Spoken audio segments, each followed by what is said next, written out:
When you buy a watch, you generally want to know two things. One, is it totally sweet? And two, is it totally good value? The first point is one that's fairly easily measured. You quite simply put the watch on, look at it and think, sweet. If you don't, then it fails the test. Value, however, that's harder. For example, here we have two seemingly similar watches, but one is twice the price of the other.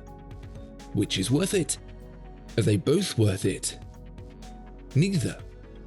It's not as easy to determine as you'd think. Watchfinder, the pre-owned watch specialist. Now available in France, Germany, Switzerland, USA, and Hong Kong. So we can keep on making great watch videos. I'd really appreciate it if you subscribed to the channel. If you already are, it really does help. Thank you. This watch has a very long name, full of long complex words that I can't pronounce. It has a big complex dial full of tiny little words that I can't read. It's sleek and it's shiny. It's suave and sophisticated. It sells a lifestyle that costs more than us average people with our average jobs can ever hope to afford. I mean, that's the dream, isn't it? To effortlessly climb from our effortlessly designed Aston Martin to effortlessly walk into the Monte Carlo casino and effortlessly win big first go, to effortlessly check the time in our effortlessly elegant watch and leave the way we came, effortlessly. If you're not picturing Daniel Craig as Bond right now, then, well, just picture Daniel Craig as Bond and you'll get a sense of what I'm talking about. And if you were to pair Mr. Bond with a watch manufacturer, I have to say I wouldn't pitch him to wear an Omega. I wouldn't suggest a Rolex either, too functional. I'd be suggesting a Jaeger-LeCoultre because, like everything else about that fictional spy who sneaks into our wives' dreams, they're designed to look beautiful and are built like a tank. But record scratch, you're you, not James Bond, and so your sights likely need to be set a bit lower. Let's say half lower, because that's exactly where you'll find the Montblanc Heritage Chronométrie Chronograph Quantième Annuel. I told you I couldn't pronounce it. And the reason that's important is because there's a very strong case to suggest that this watch is not half the value of its Jaeger-LeCoultre stablemate. They both look very similar, albeit with the Montblanc a hair or three bigger. Both ooze classic timeless styling, and both pack a punch when it comes to complication. In short, they're both effortless. If that's how you want to come across, you could do a lot worse for a lot more. Does that mean Jaeger-LeCoultre is ripping people off? No, don't be silly. The Montblanc isn't all as it seems, making those savings in a way that's, hats off to them, really rather clever. The Sellita SW300 ticking inside, that's not so clever by itself. Rather, it's what Montblanc has done with it that moves this watch from meh to Here's what you get extra over the bog standard Sellita.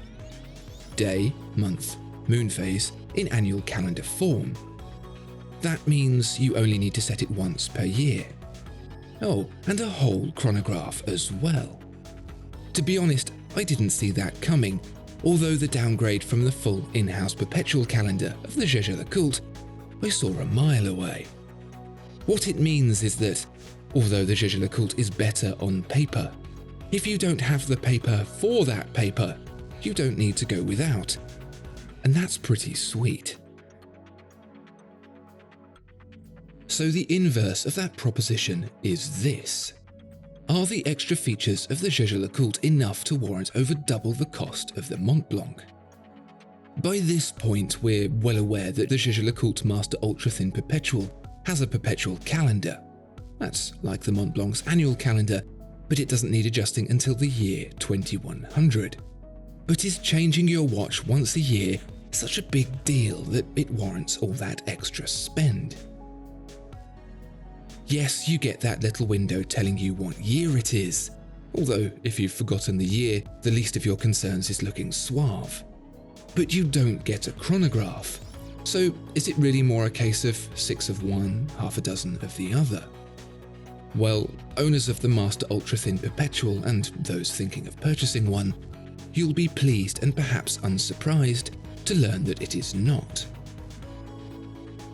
It would be amusing for the sake of drama to suggest that the Montblanc had a hope of denting the Jaeger-LeCoultre's reputation, but it really quite clearly doesn't.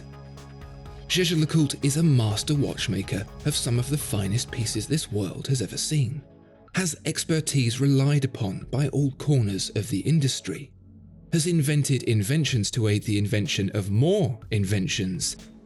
It's just the daddy of Swiss watchmakers, whether people realise it or not.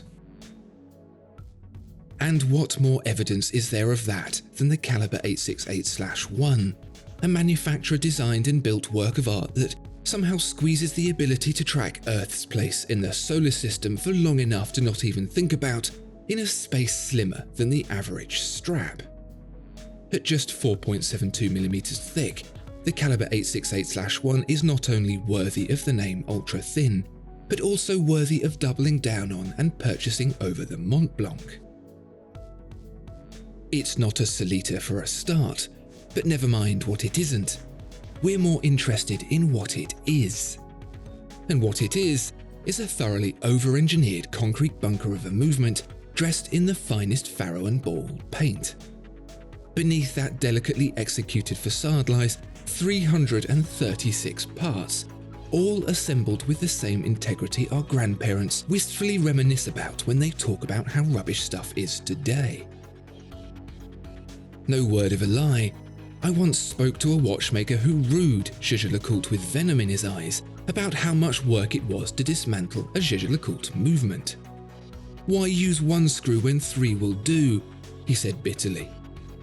At least for his sake, it's pretty to look at whilst reassembling. The plates dressed in matching striping to the solid gold rotor, the screws blued and the edges beveled. And it's also no surprise that the Jaeger-LeCoultre excels when it comes to attention to detail. Explore the dial, and not only will you be rewarded with the finery of the silky finish laced with polished markers, the two-tone hands and deeply rich moon phase, but there's also typically Jaeger-LeCoultre touches like the day-night indicator as well, which aligns with holes in the hands so it's never obscured. And that's pretty sweet too. If you were expecting some big reveal that the half-price Montblanc was somehow better value than the Jaeger-LeCoultre, then sorry, it wasn't going to happen. What did happen, however, was the revelation that the Montblanc is probably actually a bit better than you might have originally thought. It's hardly a bargain, and many people may still consider it a non-option thanks to the Solita base, but for everything else, it goes a far way further to being pretty sweet than most people think. The Jaeger-LeCoultre is of course the king here, although that's not worth much to those who can't afford it. But that doesn't mean the conversation is quite over, because the watchmaker of watchmakers has a timepiece in the works that hits a lot closer to Montblanc's territory: the Master Control Annual Calendar Chronograph. Let's see if Montblanc has an answer to that. Keep an eye out for part 2, where we reverse the roles and see if a cheaper Jaeger-LeCoultre can go toe-to-toe with a more expensive Montblanc. Yes, you heard right. You'll have to wait and see. Discover more exceptional watches at Watchfinder. Thank you so much for watching this video. If you enjoyed it, please do consider giving it a like and subscribing to the channel. If there are any watches you'd like to see featured, please let us know in the comments below.